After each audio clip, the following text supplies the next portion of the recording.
Boker Tov, dans le Zohar Kadosh, Parashat Tazria, il nous dit qu'il y a deux sortes de lèpre. Il y a une lèpre que la personne, quand il a cette lèpre, c'est pour le purifier et pour lui enlever son impureté. Et il y a une autre sorte de lèpre pour lui montrer qu'il est repoussé d'en haut, que Dieu ne veut pas le voir.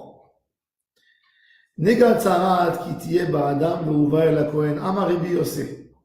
Rabbi Yosef nous dit, Haï nega kol gavnin dile it'aru be'um havraya ve'kahana hava yada be'um ledachya ou lemesara. Quand l'homme vient chez le Kohen avec une tâche qui est censée être une tâche lépreuse, le Kohen sait est-ce que c'est pur ou c'est impur. Et qu'est-ce qu'il voit si c'est pur ou c'est impur?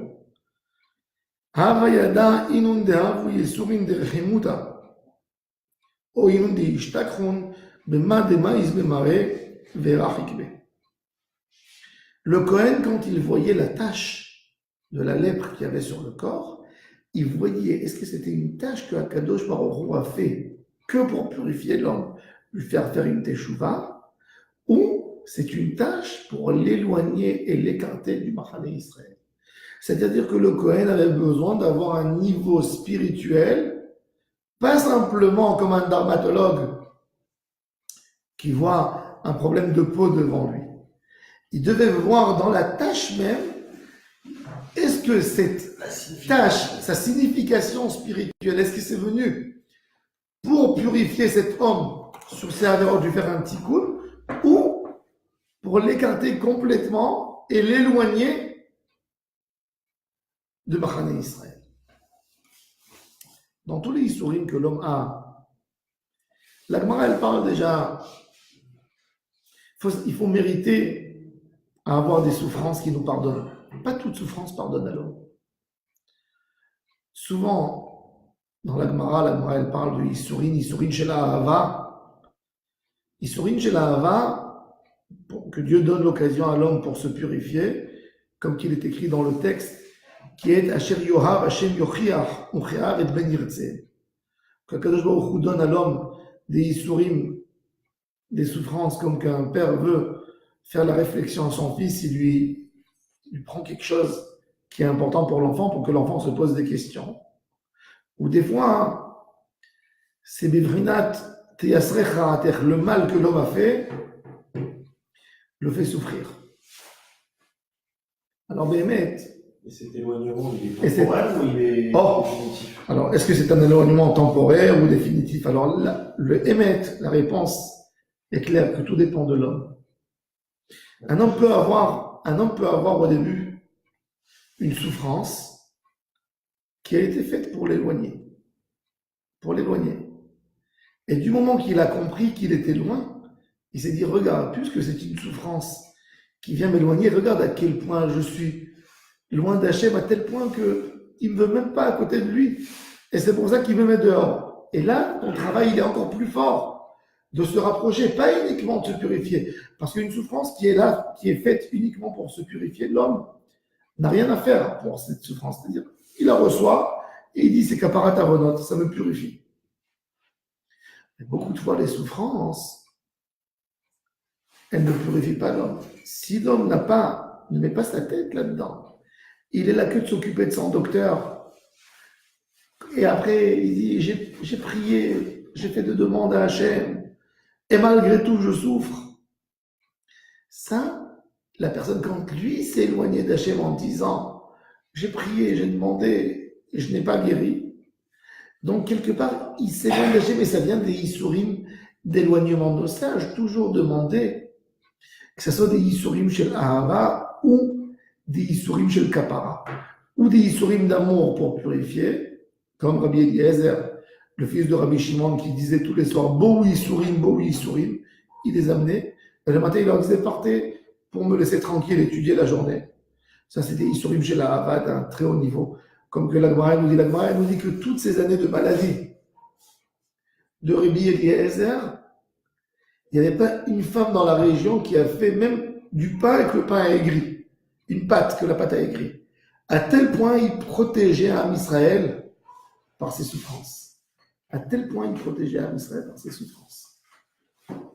Les Issourim, c'est très dur. Les Issourim, quand un homme souffre de quelque chose, est-ce qu'il met Akadosh Baruch Hu tout de suite en liaison avec lui? Les Issourim, il faut savoir, le Rambam a tranché dans le Guide des Égarés, que d'avoir Mougmar, il y a un débat entre les sages. Est-ce qu'il peut y avoir Issourim Belochet? Est-ce qu'il peut y avoir une souffrance sans faute? Si l'homme n'a jamais fauté de sa vie, est-ce qu'il peut souffrir? Alors on a l'histoire, par exemple, d'Abraham Avinu, un des juifs les plus complets qu'il y a eu dans le monde, un des plus grands tzadikim. Il arrive en Eretz Israël, il a une souffrance, il y a de la famine. C'est pas tout simplement une épreuve pour lui, c'est une souffrance. Il arrive en Égypte, on lui prend sa femme. Alors là, tu pourrais dire que c'est une épreuve pour purifier, ou tu pourrais dire qu'il y a eu quelque chose. Alors, le Rambam dit, Enisourim Belochet, il y a dans le fond, il y avait une faute à réparer. Il est évident que ce tzaddik, quand il a compris l'idée, c'est Issourim, pas seulement que le purifie, mais en même temps, elle donne une protection à toute la génération. Mais la question, encore une fois, vient de la personne, comme que la Gemara dit, Issourim misbeach kapara. Les Issourim, c'est considéré comme un misbeach. Mais on a une règle fondamentale dans le misbeach, que si on a pensé une mauvaise idée dans le korban, quelqu'un qui a voulu amener un sacrifice, on a vu toutes les korbanot de Ola, Hatat, dans Parashat Vayikra et Tzav. Si le Kohen il a pensé une idée de Chutz Limkomo et Chutz Lizmano, de manger le sacrifice, par exemple le korban Hatat, pas à Jérusalem, il a rendu pas bon. S'il a mélangé pour un autre korban, pour une autre idée, c'est pas bon non plus. Le korban il n'est pas valable, il n'est pas mératsé. On ne le brûle pas, ça dépend. Quelqu'un en brûle le korban et quelqu'un. Si quelqu'un, Kadosh Baruch Hu, lui a fait une kapara, lui a envoyé quelque chose, une épreuve, pour lui pardonner sur une grave erreur qu'il a fait.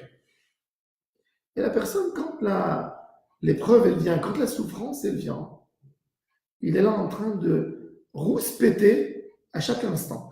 Pourquoi Kadosh Baruch Hu, tu me l'as donné? Pourquoi tu me l'as donné? Tu peux prier pour qu'elle s'en va. Tu peux dire à Hachem, j'ai compris le message. Mais si la personne il est là que pour rouspéter, il n'a pas eu la kavana de kapara et il n'a jamais été kapara. Donc déjà, comment la personne il sent que c'est kapara ou pas kapara de sa situation à lui? Est-ce qu'il est rebelle ou pas rebelle? S'il est rebelle, quand la situation elle vient, la souffrance elle vient, c'est-à-dire que ce n'est pas des Issourim kapara, c'est des Issourim d'éloignement. La preuve, tu t'es éloigné. Toi-même, tu as prouvé que tu t'éloignes. Si tu t'éloignes, donc ce n'est pas des Issourim chez l'Ava. Mais si ces Issourim te rapprochent à Hachem, si quelqu'un, sa situation de souffrance, l'a rapproché à Hachem, il a compris des choses qu'il n'a pas compris dans la vie, qui court tellement comme un fleuve qui n'arrête pas. Le moment de souffrance, il te détache. Il détache l'homme parce que il pense toute la journée à sa souffrance. Et il pense pourquoi elle est venue. Donc il se détache de la vie courante de tous les jours. Et il dit, Beshel ma ba'azot. Yona, le prophète, quand il s'est sauvé d'Hachem, il était dans le bateau, il est parti dormir. Et la mer, il y a des vagues énormes. Et il dit, Yona Besheli Ara'azot, c'est à cause de moi, tout est venu. Un tzaddik, il sait que Hachem est venu pour le réveiller. J'ai raconté une fois en occasion une histoire. Un des tzaddikim de la génération avant nous, Rabbi Isser Zalman Meltzer. Rabbi Isser Zalman Meltzer était le Rosh Yeshiva de Etzraïm à Jérusalem. Pendant la guerre de l'indépendance 1948, Jérusalem était cerclée. Il y avait les Jourdaniens. Et lui, il souffrait du cœur, il était malade de cœur à l'époque. Les médecins disaient pour les malades de cœur qu'il fallait boire tous les jours un verre de lait de chèvre. Du lait chaud de chèvre. Et c'était cher, il fallait le chercher, il fallait le trouver, on ne trouvait pas partout. Le lait de chèvre, c'est pas que tu rentres au supermarché, tu trouves, il faut trouver quelqu'un qui a une chèvre, qui te fasse l'attrait et qui te donne un verre. Et tous les jours, sa femme, elle allait lui amener, il y avait quelqu'un, ça venait de l'entrée de Jérusalem, elle achetait un verre, c'était très cher, c'était le moment de guerre, tous les produits de base manquaient dans les magasins. Elle lui prépare elle lui chauffe le lait. C'était des hommes âgés. Elle rentre dans la cuisine et lui chauffe le lait. Et quand elle chauffe le lait, elle attend que le lait chauffe. Elle s'assoit sur la chaise et elle s'endort. Et elle se lève avec une forte odeur. Le lait a débordé, a brûlé. Il n'y a plus de lait. Elle va chez son mari. Elle lui dit, mon cher mari, je m'excuse vraiment, je suis désolé. Il n'y a pas de lait. Le seul verre que j'ai acheté, il a débordé. Et il n'y a pas de lait, pas grave. Elle sort de la porte de la chambre et elle entend son mari qui dit, mais pourquoi le lait a brûlé? Bizarre.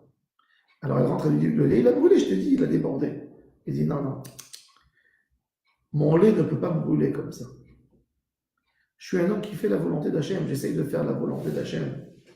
Pourquoi mon lait a brûlé? C'est un signe du ciel que Kadosh Baruch Hu veut me réveiller pour quelque chose.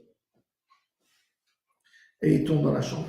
Pourquoi le lait a brûlé? Pourquoi le lait a brûlé? Pourquoi le lait a brûlé? Tout d'un coup, il dit, ah, j'ai compris pourquoi le lait a brûlé. Il appelle sa femme. Il dit, regarde, tous les matins, quand je me lève et je sors le matin de bonne heure à la synagogue, j'ai une boîte à la maison où je prends des pièces de tzedaka, de la monnaie, tous les jours. Je sais qu'il y a 5 personnes, des pauvres, des nécessiteux, qui attendent à l'entrée de la synagogue et je leur donne à chacun une pièce. Et ce jour, ce matin, je suis sorti dehors et avant d'arriver à la synagogue, j'ai fait rentrer ma main dans la poche pour les pièces et j'ai vu que j'ai oublié de mettre les pièces dans ma poche pour la tzedaka d'aujourd'hui. Et je me suis dit, est-ce que je retourne à la maison pour ramener les pièces et après je rentre à la synagogue ou je rentre directement? Et j'ai dit, c'est pas grave. Demain, je donnerai à ces pauvres le double. Les pièces d'hier aussi. Et il dit, j'ai fait le compte. La valeur du verre de lait, c'était la somme de tzedaka que je donne tous les matins. Akadosh Baruch Hu m'a dit tout de suite, ça s'appelle Isurim Shel Ahava ve Shel Kapara. Une kapara d'avonot, c'est pas une kapara, c'est que Hachem te lance quelque chose pour te dire, mon fils, réveille-toi. La Gemara, elle dit qu'un homme qui passe 30 jours et qui n'a pas souffert de quelque chose, il doit s'inquiéter, peut-être Dieu ne l'aime pas. C'est-à-dire que les Yisurim, on en a besoin pour nous mettre toujours dans le bon chemin. À Kadosh Baruch Hu, de temps en temps, la personne, il lâche. À un moment, il parle ce qu'il ne faut pas parler. Il écoute ce qu'il ne faut pas écouter. Il voit ce qu'il ne faut pas voir. Et Hachem, tout de suite, lui donne un flash. Tac! Il a perdu de l'argent. Tac! Il a eu un problème. C'est de se lever tout de suite et de faire une analyse et de dire Hachem Itbarach, que ce soit d'abord une kapara. Et je sais que si tu me l'as donné, tu ne m'as pas donné pour rien. Et d'essayer de comprendre vite qu'est-ce que je dois changer. Parce que malheureusement, même dans les Issourim, il y a des alertes. Il y a une petite alerte. Quand l'homme ne fait pas qu'à la petite alerte, ça devient une grande alerte. Après, une plus grande alerte. Et après, déjà, ça fait très mal. La Gemara, elle dit, c'est quoi des Issourim? Un homme fait rentrer la main dans la poche. Il passe à côté d'un kiosque. Il veut boire une bouteille de boisson. La bouteille de boisson, elle vaut 10 shekels. Il a dans sa poche 2 pièces. Une pièce de 5 et une pièce de 10. Il fait rentrer la main dans la poche, il prend une pièce, il la fait sortir. Ah, c'est la pièce de 5, donc il faut refaire rentrer la main dans la poche pour prendre la deuxième pièce. C'est pas la bonne pièce. Ça s'appelle aussi des Issourim, l'Agmara dit. Chercher ses clés. Chercher ses clés. Tu sors dehors, ta clé de la voiture, tu la perds. Tu rentres à la maison, tu sais pas où ta clé. Arrête-toi un instant. Dire déjà Kaparat Avonot. Ne t'énerve pas ni sur ta femme, ni sur tes enfants, où ils t'ont touché les clés, où ils te les ont posées. Ne crie pas. Et dis, j'ai quelque chose, Hachem, il me dit quelque chose ici. Il est difficile pour l'homme parce que on n'a pas envie de se fliquer à nous-mêmes. On n'a pas envie de dire qu'on a fait des problèmes. On n'a pas envie de dire qu'on a des défauts. Donc on essaye d'éloigner, de dire on n'a pas besoin de capara. Mais quand tu as perdu tes clés, c'est une capara carbonate. C'est une alerte d'Hachem, mon fils. J'étais là toujours pour que tu te rappelles où tu as posé tes clés. Mais maintenant tu ne te rappelles pas. Parce que tu as besoin de te rappeler de quelque chose d'autre. De moi, qui t'attend. Mais c'est pour ça que des fois, quand on souffre de quelque chose, Negat Sarat qui tiye Adam, Vehuva et la Kohen. Il a besoin d'aller chez le Kohen, chez le Tzadik, pour se renforcer. Moi, j'allais chez mon Rav, je me rappelle, et je lui disais, Rav, dis-moi, donne-moi du moussard. Alors il me disait, dans quel domaine tu veux que je te donne du moussard? Je lui disais, dites-moi ce qui vous vient pour faire sortir, c'est un siman que Hachem veut, que je me renforce dans ça. Ce que vous allez faire sortir de votre bouche, c'est un siman, j'ai besoin de me renforcer. Nega tzarat ki tiye ba'adam ve'uva el ha-Kohen. L'homme ne va pas chez le Kohen quand il n'a pas de tzarat, quand il n'a pas de lèpre, quand il n'a pas de problème, il ne va pas chez le Kohen, il ne va pas chez le tzaddik pour lui dire qu'est-ce qu'il doit changer. Mais quand il a une lèpre, quand il a une douleur, ve'uva el ha-Kohen, c'est pas uba el ha-Kohen, c'est pas de volonté qu'il vient. Ve'uva, il a un problème. Alors il doit arriver par la force des choses, il doit arriver chez Cohen. Il faut faire attention dans notre vie, qu'on ne soit pas ve'uva, être magdim, refoua, la maka. Uba, va chez le tzaddik avant. Colle-toi à des tzaddikim, colle-toi à l'étude du moussard pour savoir qu'est-ce qu'il faut réparer. N'attends pas que la souffrance, elle t'amène.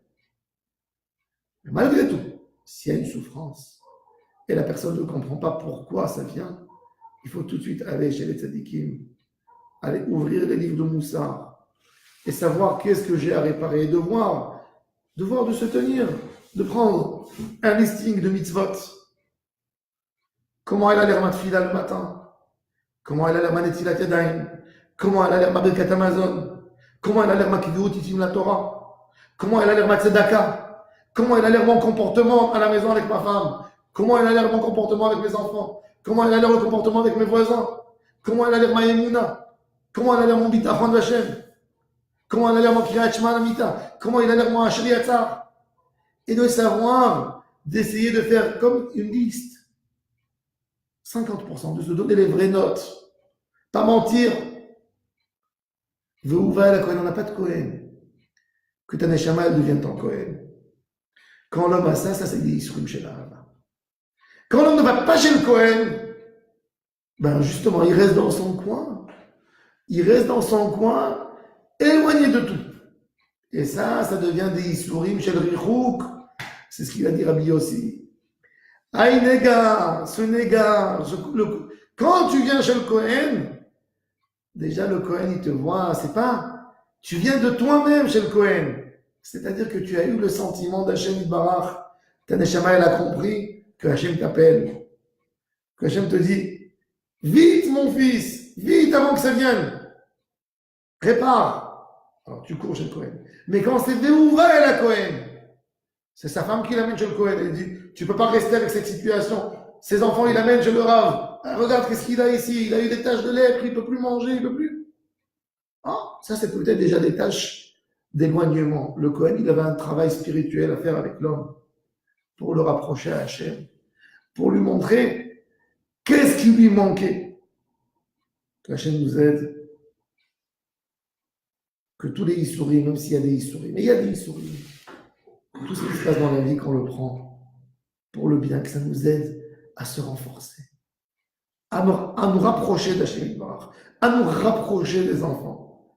Des fois, l'homme a besoin de souffrir, de passer autant pour comprendre les vraies valeurs de la vie, pour comprendre que les vraies personnes qu'il aime sont à côté de lui. Il va chercher ils pensent des choses d'ailleurs, c'est ta femme qui t'aime, c'est tes enfants qui sont proches de toi, c'est eux qui sont là pour s'inquiéter pour toi. Qu'est-ce que tu perds toute ta journée avec des gens qui ne t'aident à rien du tout? Il y a des gens, ils mettent leur vie dans la carrière et finalement, est-ce que c'est tes amis au travail qui vont être là pour t'aider? C'est ta femme, c'est tes enfants. Quand l'homme, il ne comprend pas, il donne toute sa vie pour faire de l'argent. Et quoi? Voilà. Avant-hier, une femme en Russie, multimilliardaire, qui a une société d'avions, ils ont 150 avions. Elle est partie, ils sont arrivés en Angleterre, je crois, dans l'avion, et l'avion, il s'est écrasé. 150 avions qui lui appartiennent, ça part où? Chez les héritiers, chez les enfants. Pour elle, un homme, il peut travailler une vie entière, sans aucune proximité avec Hachem Yitbarach, sans rien du tout. Qu'est-ce que tu fais pour toi? Alors, s'il sourit, des fois, c'est un cadeau que Kadosh Baruch Hu nous donne. Parce que c'est une alerte. C'est une alerte.